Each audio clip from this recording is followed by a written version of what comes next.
कलाम को आज हम सुनेंगे और हम आंखें बंद करेंगे, अपने आप को खुदावंद की हुजूरी में तैयार करें। ऐ जिंदा पाक खुदा, मैं बड़े ईमान के साथ तेरे पाक कलाम को तेरे लोगों तक पहुंचाती हूँ खुदावंद।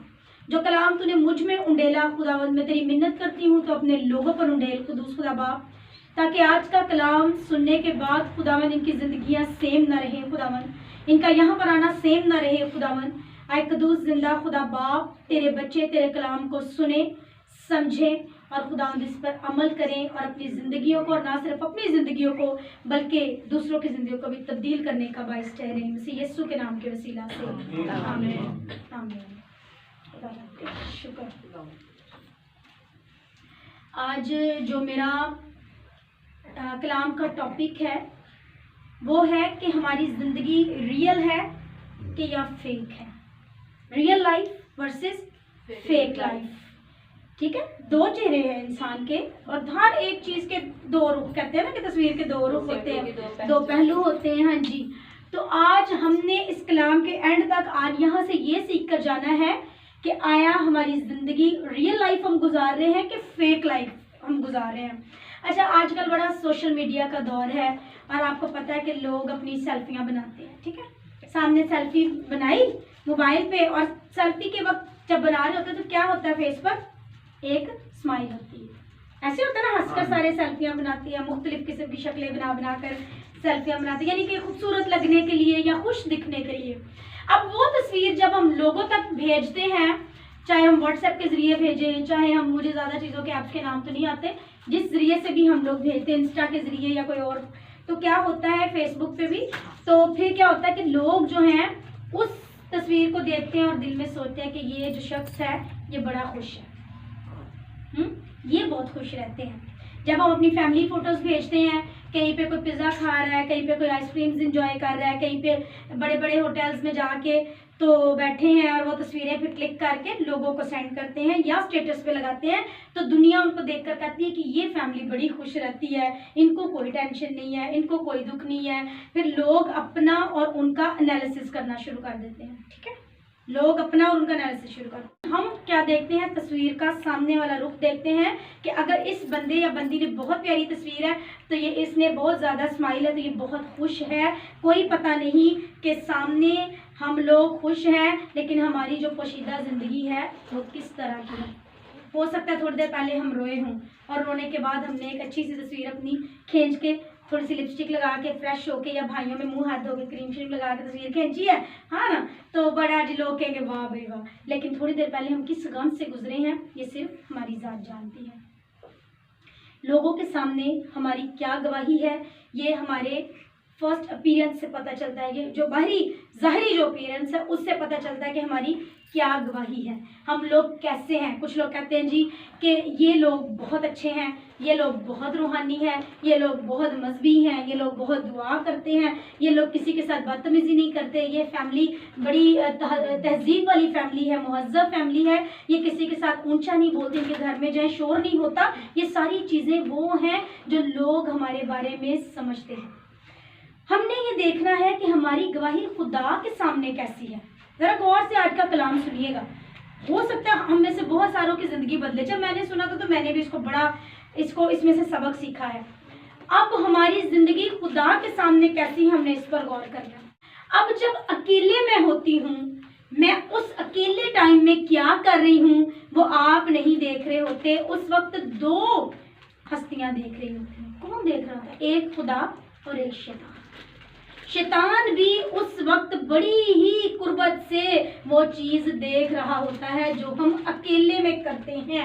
अब हम लोगों के सामने तो अपनी गवाही को अच्छा रख रहे हैं कि हम बहुत अच्छे हैं, हम बहुत डिसेंट हैं, हम बहुत पढ़े लिखे हैं, हम बहुत अच्छी फैमिली से ताल्लुक़ रखते हैं, लेकिन हमारी जो असल गवाही है वो उस वक्त बन रही होती है जब हम अकेले में कोई काम कर रहे हैं।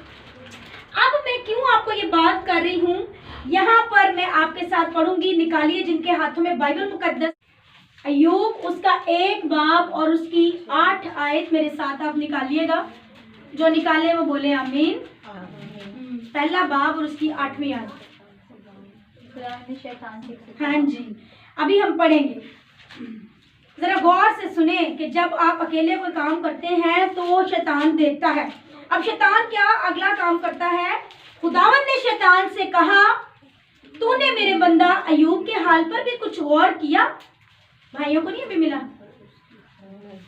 पहले की 8वीं आयत। खुदावंद ने शैतान से कहा, तूने मेरे बंदा अयूब के हाल पर भी कुछ गौर किया, क्योंकि जमीन पर उसकी तरह कामिल और रास्तबाज आदमी जो खुदा से डरता और बदी से दूर रहता हो कोई नहीं है। अब ये अयूब की गवाही कौन दे रहा है? खुद खुदा दे रहा है। Hallelujah, hallelujah. क्योंकि खुदा उसको देखता है। अब जब वो अकेला होगा तब भी वो खुदा से डरता है कि ये मैंने गलत काम नहीं करना क्योंकि मेरा खुदा नाराज होगा। अब जब वो रास्तबाजी के नेक काम करता है तब भी खुदा उसको देखता है। जब वो कामिल है यानी कि परफेक्ट है और जब वो बदी से दूर रहता है तब भी खुदा उसको देख रहा है। अच्छा, अब इसकी गवाही किसने दे दी है? खुदा ने दी। और किसको दी है? शैतान को। शैतान को दी है। शैतान को खुदा गवाही दे रहा है, क्योंकि मेरे अजीजों, जब अयूब नेकी के काम करता तो शैतान भी पास खड़े होकर उसको देख रहा होता। जब अयूब कोई भी अच्छा काम करता तो खुदा जो है वो तो देख रहा है, शैतान भी सामने के सामने साथ खड़े होकर उसको देख रहा है। हमारी गवाही हो सकता है लोगों के सामने हमारी गवाही यही हो कि कई लोग गालियां देते हैं, कई लोग बदजुबानी करते हैं, कई लोग लड़ना झगड़ना शुरू कर देते हैं, कई लोग फौरन गुस्से में आ जाते हैं, कई लोग तन्हाई में बहुत सारी गलत चीज़ें। अच्छा, फॉर एग्जांपल मोबाइल है। अभी मोबाइल पे जब हम अकेले होते हैं तो हम क्या देख रहे हैं ये किसको पता है? ये सिर्फ खुदा को पता होता है और इब्लीस को भी साथ साथ पता होता है। और मेरे अजीजों देखिए, इब्लीस जो है वो क्या कर रहा है कि वो जाता है और खुदा के लोगों के बारे में इल्ज़ाम लगाता है। मेरी बात को देखे जानिएगा, जो लोग बुरे हैं, जो लोग खुदा से दूर हैं, जो लोग गंदे काम करते हैं, जो लोग खुदा को मानते नहीं हैं, ठीक है, उन लोगों के पास शैतान नहीं जाता। उन लोगों की जो है ना इल्ज़ाम, वो उन पर तो कोई इल्ज़ाम ही नहीं लगाता वो, क्योंकि वो तो पहले ही शैतान के साथी हैं। अब वो इल्ज़ाम किस पे लगाता है? वो रास्तबाज और खुदा से डरने वाले और बदी से दूर रहने वालों का इल्ज़ाम जाके फौरन लगाता है कि देख खुदा, तू तो कहता है कि ये मेरा बंदा है, ये मेरा बेटा है, ये मेरी बेटी है, और देख ये क्या कर रहे हैं। अब आप कहोगे कि कैसे वो इल्ज़ाम लगाता है? या मुकाशफा 12 बाब की 10वीं आयत में लिखा है, मुकाशफा, वो जाकर खुदा के सामने सारी रिपोर्ट देता है आप लोगों की, वो मेरी भी रिपोर्ट देता है शैतान। ऐसा ही है, मुकाशफा 12:10, 12वां बाब और उसकी 10वीं आयत। वो क्या करता है? जब हम तन्हाई में कुछ कर रहे होते हैं गलत काम, जब हम कोई गलत चीज देख रहे होते हैं, जब हम कोई गलत चीज सुन रहे होते हैं, तो वो क्या करता है? सुने, फिर मैंने आसमान पर से ये बड़ी आवाज आती सुनी। मुकाशफा 12 बाब उसकी 10 आयत। फिर मैंने आसमान पर से ये बड़ी आवाज आती सुनी कि अब हमारे खुदा की निजात और कुदरत और बादशाही और उसके मसीह का इख्तियार जाहिर हुआ, क्योंकि हमारे भाइयों पर इल्जाम लगाने वाला जो रात दिन क्या करता है? खुदा के आगे उन पर इल्जाम लगाया करता है, गिरा दिया गया। ठीक है, कौन गिरा दिया गया? जो हमारे भाइयों पर कब कब इल्जाम लगाता है? रात दिन। उसको रेस्ट है ही नहीं है, इब्लीस को, उसको सुकून चैन है ही नहीं है। वो रात दिन हर वक्त क्या करता है? खुदा के सामने हाजिर होकर हमारे भाइयों के बारे में या हमारे बारे में इल्जाम लगाता है। भाई आप किसको बोलते हैं? जो मसीही कलीसिया है, ठीक है। ना तो वो गैर मसीहियों के बारे में इल्जाम लगाता है, ना वो दूसरी कौमों के बारे में इल्जाम लगाता है, ना वो लोग जो पहले से खुदा को नहीं मानते उनके बारे में इल्जाम लगाता है। वो इल्जाम लगाता है भाइयों के बारे में जो खुदा को मानते और खुदा की प्रस्तिश करते। जब वो कोई गलत काम करते हैं तो फिर क्या होता है कि वो दिन रात जाकर कहता है कि देख खुदावन, ये है तेरा बच्चा, देख ये क्या कर रहा है, ये है तेरा बच्चा, देख ये क्या सुन रहा है, ये है तेरा बच्चा, देख ये क्या बोल रहा है, ये है तेरा बच्चा, देख ये क्या करने को जा रहा है। हालेलुया। ये क्या करता है? कौन करता है ऐसा? सारे बोलेंगे कौन करता है? इल्जाम हमारे बारे में इल्जाम कौन लगाता है जाके आसमान पर? खुदा को? शैतान। मेरा ख्याल इतनी जल्दी फरिश्ता हमारी रिपोर्ट लेकर नहीं पहुंचता होगा जितनी जल्दी इब्लीस हमारी रिपोर्ट लेकर पहुंचता है कि देख जरा, बड़ा कह रहे हैं ना कि ये मेरा बच्चा है, ये मेरा बच्चा है, तो देख जरा। अब अयूब ने शैतान के मुंह को बंद किया, अयूब ने शैतान के मुंह को बंद किया, क्योंकि अयूब के बारे में कोई ऐसा इल्जाम ही नहीं था जो वो लगा सकता। तो क्या आज हम शैतान के मुंह को बंद कर सकते हैं? अरे कर सकते हैं। अपनी हम लोग अगर उसको मौका नहीं देंगे तो वो शर्मिंदा होगा और उसका मुंह बंद होगा। हालेलुया। हाँ, उसके मुंह को कोई बंद नहीं कर सकता सिवाय नेकी की जिंदगी के और बदी से इनकार के और खुदा का खौफ करते हिकमत का शुरू है। जब हम खुदा का खौफ रखते हैं तो खामखा ही हम बेवकूफ़ी की ज़िंदगी से निकलकर हिकमत की ज़िंदगी में आएंगे। मेरे अजीज़ों, हमें आज अपने आप को परखने की ज़रूरत है कि हमारी पर्सनल ज़िंदगी कैसी है।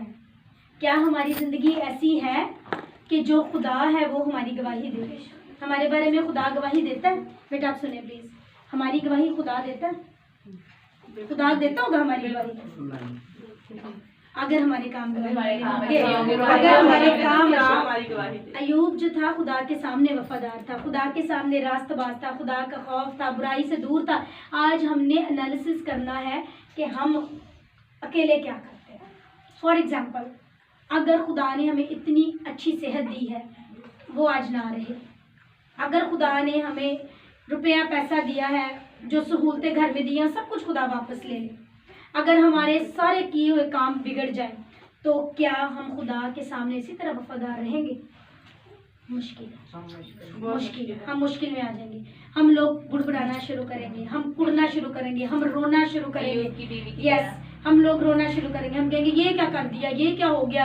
अगर हमारे से सारी चीज़ें छीन ली जाएं तो अयूब ने की तरह हम लोग नहीं कर सकते, लेकिन अयूब ने ये साबित कर दिया कि कुछ हो या ना हो, मैं तो जिंदा खुदा को ही हालेलुया, ये उसने साबित किया है। ये कलाम जो है ना, इसका एक एक नुक्ता का मकसद है, कलाम में एक एक लिखी बात का मकसद है। कलाम में कोई ऐसी बात नहीं लिखी गई जो बेमकसद आपके सामने आए, वो हमें कुछ ना कुछ सिखाती है। अब अयूब की जिंदगी में ऐसा हुआ है, इसीलिए लिखा गया है, और जो लिखा गया है वो सच्चाई है कि उसने ऐसा किया।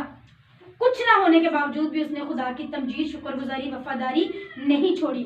निकाले मेरे साथ मुकाशफा तीसरा बाब, मुकाशफा तीसरा बाब और उसकी 15वीं और 16वीं आयत में आपके साथ पढ़ूंगी। मुकाशफा तीसरा बाब 15 और 16 वर्स में आपके साथ पढ़ूंगी। खुदा क्या कहते हैं? खुदा यीशु मसीह किसको कह रहे हैं? लुदीकिया की कलीसिया को खुदा यीशु मसीह कह रहे हैं। अब सुन ले, अपने आप को भी देख लें, एनालिसिस कर लें। मैं तेरे कामों को जानता हूँ। खुदा क्या कह रहे हैं? मैं तेरे कामों को जानता हूँ कि ना तू सर्द है और ना गर्म है। काश कि तू सर्द या गर्म होता, बस चूंकि तू ना तो गर्म है ना सर्द, बल्कि क्या है? नीम गर्म है, इसलिए मैं तुझे अपने मुंह से निकाल फेंकने को हूँ। अभी मैं थोड़ी सी डेफिनेशन नीचे बता दूंगी, ये नीम गर्म, गर्म और सर्द का। फिर आगे 17वीं आयत में कहता है, और चूंकि तू कहता है कि मैं दौलतमंद हूँ और मालदार बन गया हूँ और किसी चीज का मोहताज नहीं, और ये नहीं जानता कि तू कमबख्त और ख्वार और गरीब और अंधा और नंगा है, क्योंकि जब तक खुदावन न दे किसी को ये चीजें मिल नहीं सकती। इंसान नंगा आया, इंसान गरीब आया, इंसान की बंद आंखें थी जो खुदा ने खोली, रूहानी भी और जिस्मानी भी। ये लुदीकिया की कलीसिया को कह रहे हैं, जो बहुत अमीर थी और अपनी अच्छी गवाही रखती थी कि हम बहुत अच्छे हैं, हम सब कुछ जानते हैं। खुदा ने उसको कहा कि मैं जानता हूं कि तू कैसा है। समझ आ रही है आपको? हाँ जी। अभी मेरे अजीजों, ये गर्म है और ना तू सर्द है, इसका क्या मतलब है? कि तू गर्म भी है, तू तो चर्च जाता है, तू गर्म भी है, तू तो जाके रफाकतों में बैठता है, लेकिन तू सर्द भी है, तू दुनियावी काम भी साथ साथ सारे पूरे करता है। ठीक है, गालियां भी दे लेता है, लड़ भी लेता है, सारा कुछ करता है। फिर तुम उसी जुबान से गर्म भी है, मेरी सताइश करता है, प्रस्तिश करता है, प्रेज द लॉर्ड, हालेलुया, और गीत भी गाता है, और उसी जुबान से बाद में तू दूसरे फिल्मी अजीबोगरीब गाने भी गा लेता है, ठीक है। फिर तू गरम है कि तू खुदा के जलाल को भी देखना चाहता है, और तू सर्द है कि तू दूसरी फिल्में भी जो बिल्कुल ही बदी की फिल्में हैं वो भी सारी देखता है। यानी आंखें, फिल्में से मुराद है कि जो भी हम लोग मीडिया पे देखते हैं। अब तू गरम भी है, गरम भी नहीं और सर्द भी नहीं है, तू तो नीम गरम है, तू तो बस वो क्या उसको नीम गरम को हम कहते हैं कोसा चाहिए नहीं। वो कहता है यहाँ तो फिर गर्म हो जा, तो यहाँ पे बिल्कुल ही सर्द हो जा। सर्द कौन होता है? मुर्दा। सर्द कौन होता है? मुर्दा। खत्म, तू है ही नहीं यहाँ, तो फिर तो बिल्कुल सर्दी हो जा। तो अगर तू जिंदा है तो कोसा कोसा नहीं चाहिए, नीम गरम नहीं चाहिए, फिर तू गरम हो, और गरम हो के तू मुझ में क्या कर, ईमान रख और जिंदगी गुजार। मेरे अजीजों, जब रूह कुदस का ज़हूर होता है ना, तो फिर क्या होता है? आग जैसी जुबानें मैंने देखी, आग की लपटें देखी, आग के शोले देखे, और आग के शोले ठंडे तो हो नहीं सकते। क्या होते हैं वो गर्म होते हैं। खुदा हमें इसी तरह चाहता है। सारी जिंदगी हम फेक लाइफ गुजार देंगे, सारी जिंदगी हम इस तरह की लाइफ गुजार देंगे कि लोगों के सामने कुछ और अकेले में कुछ। लेकिन आज शाम ये सीख लो कि जो कुछ भी आप अकेले में करते हो, इब्लीस फौरी रिपोर्ट जाके यीशु को दे देगा उसी टाइम। और मेरे अजीजों, आखिरी दिन जिन लोगों के सामने आज आप अच्छे बने हुए हैं ना, उनके सामने एक पूरी फिल्म चल जाएगी कि आपने सारी जिंदगी क्या किया है, और सारी आपकी जिंदगी की जो भी बदियां बुराइयां वो सब कुछ सामने आ जाएगी। और आपका जज जो खुदा है, वो आसमान पर जो बैठा है और जो आने वाला है खुदावन यीशु मसीह, खुदा ने उसको इख्तियार दिया कि वो हमारा इंसाफ करे। और वो लिखा है कि वो पूरा पूरा तोलेगा, पूरा पूरा तोलेगा। एक लफ्ज, एक लम्हे का जो कुछ आपकी लाइफ में हुआ ना, वो उसका एक एक चीज का हिसाब हमें देना है। ये पक्की बात है। ये आज शाम कहीं लिख लो अपने दिमागों में, आप फिक्स कर लो कि आपने अपने अच्छे कर्मों का भी हिसाब देना है और बुरे कर्मों का भी हिसाब देना है।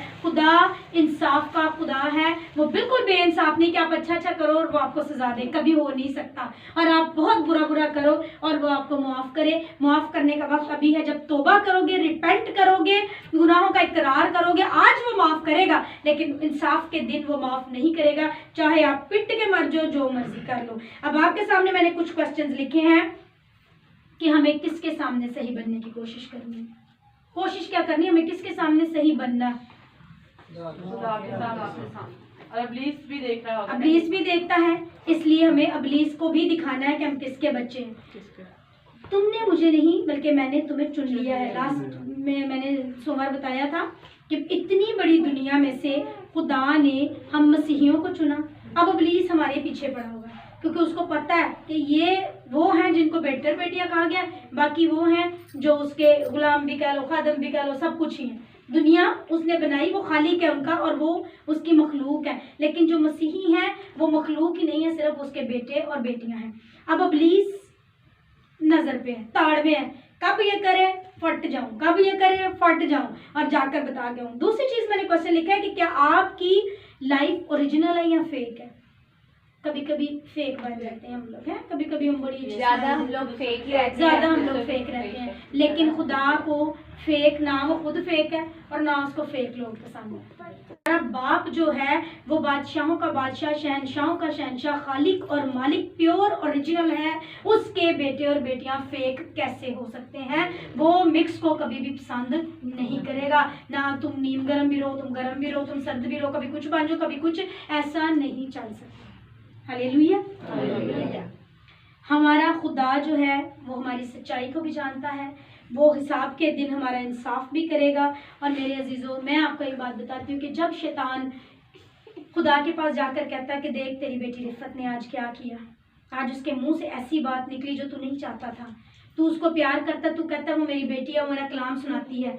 मंडे के दिन तो उसने कलाम सुना दिया और ट्यूसडे वाले दिन वो किसी से लड़ पड़ी और उसने बदतमीजी की। उस वक्त मेरे खुदा का मुंह कैसा होगा, ये तसव्वुर करके देखे, जिसने अपने बेटे को कहा कि जा बेटा इंसान बन, दुनिया में जा, एक छोटे बच्चे की तरह पैदा हो और सारी दुनिया की जितने गुनाह बदियां बुराइयां हैं उठाकर अपने ऊपर ले। उस वक्त उस खुदा पर क्या बीती होगी। आप इमेजिन करें कि हमारी एक लफ्ज़ गलत है, थोड़ा करख्त है, लेकिन बोलूँगी कि हमारा एक गलत कदम, हमारी एक करतूत हमारे खुदा को उस इब्लीस के सामने शर्मिंदा करवाएगी। हम करवाते हैं ना शर्मिंदा, हम करवाते हैं शर्मिंदा। तन्हाई में हमारा खुदा ना सिर्फ हमें देखता है, वो इब्लीस भी देखता है जो भाइयों पर इल्ज़ाम लगाता है। आज हमने फैसला करना है कि जब हम अकेले होंगे, बड़ी भीड़ में कोई मसला नहीं, लेकिन जब हम अकेले होंगे हम क्या देखेंगे, हम क्या सुनेंगे, हम क्या कहेंगे और क्या बोलेंगे, ताकि इब्लीस का मुंह बंद करें और हम खुदा जो अज़लों से फाते है उसकी फतह का हम भी ऐलान कर सकें। आमीन आमीन हालेलुया। खुदावंद इस कलाम के वसीला से आपको बरकत दे।